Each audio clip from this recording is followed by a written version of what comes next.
4 பந்தில் 28 ரன்கள். கடைசி ஓவரில் நடந்த பயங்கர ட்விஸ்ட். வெற்றியா தோல்வியா? முடிவே இல்லாமல் முடிவுக்கு வந்த வெற்றி. அதிர்ச்சியில் இந்தியா சவுத் ஆப்பிரிக்கா ரசிகர்கள்.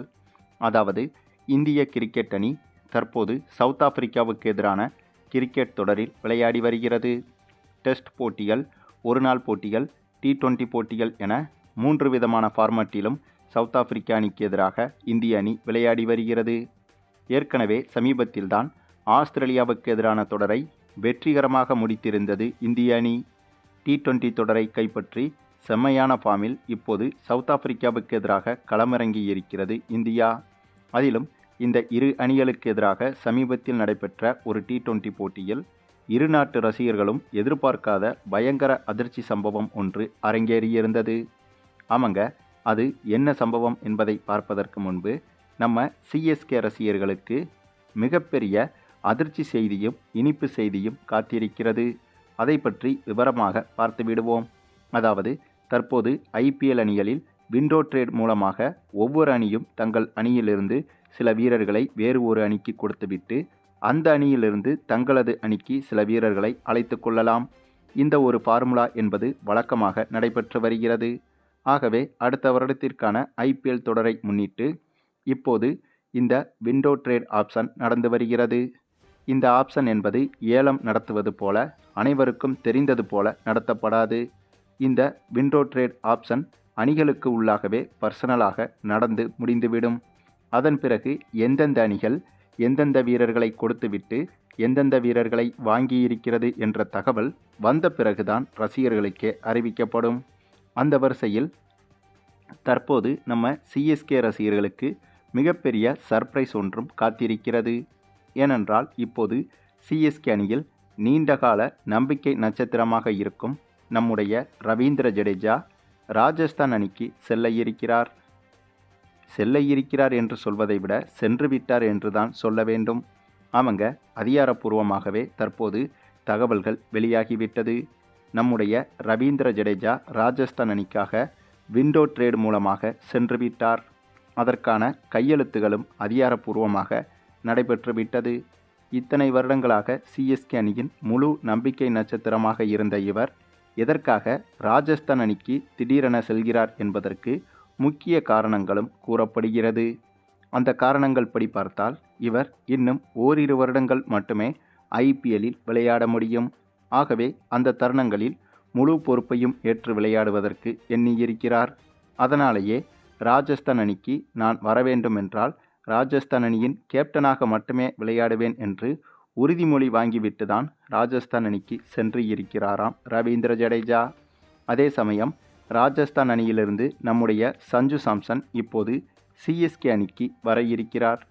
ரவீந்திர ஜடேஜாவுக்கு பதிலாக சஞ்சு சாம்சனை CSK அணிக்கு கொடுப்பதற்கு ராஜஸ்தான் அணியும் ஒப்புக்கொண்டுள்ளது. ஆகவே என்னதான் இந்த இடத்தில் ஜடேஜா போன்ற முக்கியமான வீரர் CSK அணியிலிருந்து விலக இருந்தாலும் சஞ்சு சாம்சன் போன்ற மற்றொரு அனுபவம் வாய்ந்த வீரர் CSK அணிக்கு வருவது என்பது CSK அணிக்கு பலமாகவே பார்க்கப்படுகிறது. அது மட்டுமில்லாமல் ஜடேஜாவை பொறுத்தவரையில் இவர் IPLஐ தொடங்கியது ராஜஸ்தான் அணியிலிருந்துதான். IPL தொடங்கிய காலகட்டத்தில் முதல் 2 வருடங்களில் ராஜஸ்தான் அணிக்காக விளையாடிய ஜடேஜா இப்போது IPLலின் இறுதி கட்டத்திலும் ராஜஸ்தான் அணியில் இருப்பதற்கு விருப்பத்தை தெரிவித்திருக்கிறார். இதனாலேயே CSK நிர்வாகமும் ரவீந்திர ஜடேஜாவின் முடிவை ஏற்றுக்கொண்டுள்ளதாம். ஆகவே தற்போது வந்த அதிகாரப்பூர்வ தகவலின்படி ரவீந்திர ஜடேஜா ராஜஸ்தான் அணிக்கும் சஞ்சு சாம்சன் CSK அணிக்கும் வருவது உறுதியாகிவிட்டது. இந்த விஷயத்தை பற்றி உங்களுடைய கருத்துக்களையும் கமெண்டில் தெரிவிங்க. சரி, இப்போ நம்ம இந்தியா சவுத் ஆப்பிரிக்கா அணிகளுக்கு எதிரான அந்த T20 மேட்சில் நடந்த அதிர்ச்சி சம்பவம் பற்றி பார்த்தோமானால் இந்த இரு அணிகளுக்கு எதிரான T20 போட்டி நேற்றைய தினம் நடைபெற்றது. இந்த போட்டியில் முதலில் பேட்டிங் செய்ய களமிறங்கியது சவுத் ஆப்பிரிக்கா அணி.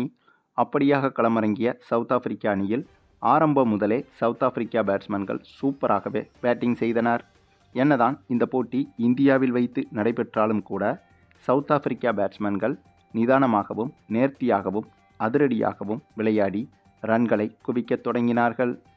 டீகாக், பிரிட்டோரியஸ், ஹென்ட்ரிக்ஸ் போன்றவர்களின் சிறப்பான அதிரடி ஆட்டத்தால் 20 ஓவர்கள் முடிவில் சவுத் ஆப்பிரிக்க அணி 198 ரன்கள் வரை எடுத்துவிட்டது. இந்த இலக்கு என்பது மிகப்பெரிய இலக்குதான். ஆனாலும் கூட இதனை சேசிங் செய்ய களமிறங்கிய இந்திய அணியை பொறுத்தவரையில் இந்திய அணியும் ஆரம்பம் முதலே சிறப்பாகத்தான் விளையாடியது. அதற்கு மிக முக்கிய காரணம் சமீப காலமாகவே இந்திய அணியின் நம்பிக்கை நட்சத்திரமாக திகழ்ந்து வரும் நம்ம அபிஷேக் சர்மா தாங்க. ஏனென்றால் இந்த போட்டியில் இவர் ஓப்பனிங்கிலேயே வெறும் 28 பந்தில் அதிவேகமாக அரை சதம் எடுத்து சரியாக 53 ரன்கள் எடுத்தபோது இவரது விக்கெட்டை இழக்க, ஆனாலும் கூட இவர் அடித்தளமாக அமைத்து கொடுத்த இந்த அதிரடி ரன்கள் என்பது இந்திய அணிக்கு மிகப்பெரிய அளவில் உதவியது. ஏனென்றால் அபிஷேக் சர்மாவுக்கு அடுத்தபடியாக சுப்மன் கில், சூரியகுமார் யாதவ், திலக் வர்மா, அக்சர் பட்டேல் என அடுத்தடுத்து இவர்களின் விக்கெட்டுகளை இழக்க, இதனால் இந்திய அணி கடுமையாக திணறியது. இந்த நேரத்தில் அபிஷேக் சர்மாவின் அதிரடியான 53 ரன்கள் மட்டும் இல்லை என்றால் இந்திய அணி அதல பாதாளத்தில்தான் இருந்திருக்கும். அதே சமயம் கடைசியாக களமிறங்கிய சிவம் தூபே மற்றும் நம்முடைய தமிழக வீரர் வாஷிங்டன் சுந்தரும் சேர்ந்து சூப்பரான பார்ட்னர்ஷிப்பை அமைத்து கொடுக்க, அதன் பிறகு இந்திய அணி ஓரளவுக்கு மீண்டு வந்தது. ஆனாலும் கூட ஒரு கட்டத்தில் சரியாக கடைசி ஓவரில் கடைசி 4 பந்தில் 28 ரன்கள் தேவை என்ற வெற்றி பெறவே முடியாத சூழல் இந்திய அணிக்கு உருவானது.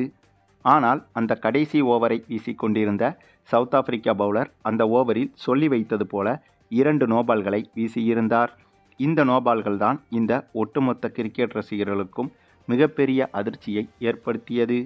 ஏனென்றால் இந்த கடைசி ஓவரை வீசிய சவுத் ஆப்பிரிக்கா பவுலர் வில்லியம்ஸ் என்பவர் அந்த கடைசி ஓவரின் முதல் 2 பந்துகளை நல்ல விதமாக வீசிவிட்டு அடுத்த 4 பந்துகளை நோபால் போடாமல் வீசியிருந்தாலே எளிதாக சவுத் ஆப்பிரிக்க அணி வெற்றி பெற்றிருக்கும். ஆனால் அந்த கடைசி 4 பந்தில் 2 நோபால்களை இவர் வீச, இதனால் அந்த 2 நோபால்களிலும் சரியாக 2 பவுண்டரிகளை இந்திய அணி விளாச, இதன் காரணமாக நோபால்களுக்கும் சேர்த்து 2 ரன்கள் எக்ஸ்ட்ராவாக கிடைத்ததால் மொத்தமாக 10 ரன்கள் எளிதாகவே கிடைத்துவிட்டது. இதுபோக இந்திய அணி அந்த கடைசி 4 பந்துகளில் வெறும் 14 ரன்கள் எடுத்தாலே வெற்றி பெற்றுவிடும் என்ற எளிதான சூழலும் உருவானது. அந்த சமயத்தில் 2 சிக்ஸர் மற்றும் 1 பவுண்டரி அடித்து அந்த போட்டியில் இந்திய அணிக்கு சூப்பரான வெற்றியை பெற்றுக் கொடுத்தார் நம்ம சிவம் தூபே. அதாவது வெற்றி பெறவே முடியாது என்று நினைத்து முடிந்து போன ஒரு போட்டியில் இந்திய அணிக்கு வெற்றியை பெற்றுக் கொடுத்தார் சிவம் தூபே. அந்தளவுக்கு இந்த போட்டியின் கடைசி ஓவரில் இப்படிப்பட்ட மேஜிக்கும் நிகழ்ந்தது. அது மட்டுமில்லாமல் இந்த கடைசி ஓவரில் 4 பந்தில் 28 ரன்கள் என்ற சூழல் இருந்தபோது ஏற்கனவே சவுத் ஆப்பிரிக்கா ரசிகர்களும் சவுத் ஆப்பிரிக்கா அணி வீரர்களும் வெற்றியை கொண்டாடத் தொடங்கினார்கள். ஆனால் அப்போது சவுத் ஆப்பிரிக்கா அணிக்கு தெரியாது நாம் அவசரப்பட்டு கொண்டாடி வருகிறோம் என்று. ஆக ஒரு போட்டியில் வெற்றி பெற்ற சவுத் ஆப்பிரிக்கா அணியை அதே போட்டியில் தோல்வியடைய வைத்த ஒரே மேட்ச் என்றால் அது இந்த மேட்ச் தாங்க. மேலும் சவுத் ஆப்பிரிக்காவுக்கு எதிரான 5 T20 போட்டிகள் கொண்ட தொடருக்கு தயாராகும் வகையில் நடைபெற்ற வார்ம் அப் மேட்சில்தான் இந்திய அணி இப்படி ஒரு அதிசய வெற்றியை பெற்றிருந்தது. ஆகவே வார்ம் அப் மேட்சிலேயே இந்தளவுக்கு திணறும் சவுத் ஆப்பிரிக்கா அணி கண்டிப்பாக அதிகாரப்பூர்வ T20 போட்டிகளிலும் இந்திய அணியிடம் தொடர் தோல்விகளை அடைவதற்கு அதிக வாய்ப்புகள் இருக்கிறது. சரி, நீங்கள் சொல்லுங்கள், இந்திய அணியின் இந்த ஒரு அதிசய பிரம்மாண்ட வெற்றியை பற்றியும் அதே போல் சவுத் ஆப்பிரிக்காவுக்கு எதிரான டெஸ்ட், ODI, T20 என இந்த 3 தொடர்களிலும் இந்திய அணி வெற்றி பெறுமா என்பதை பற்றியும் உங்களுடைய கருத்துக்களையும் கமெண்டில் தெரிவிங்க. மேலும் இந்த வீடியோ பிடிச்சிருந்தால் லைக் பண்ணுங்கள், மற்ற அனைவருக்கும் ஷேர் பண்ணுங்கள், மறக்காமல் நம்ம சேனலை சப்ஸ்கிரைப் பண்ணுங்கள்.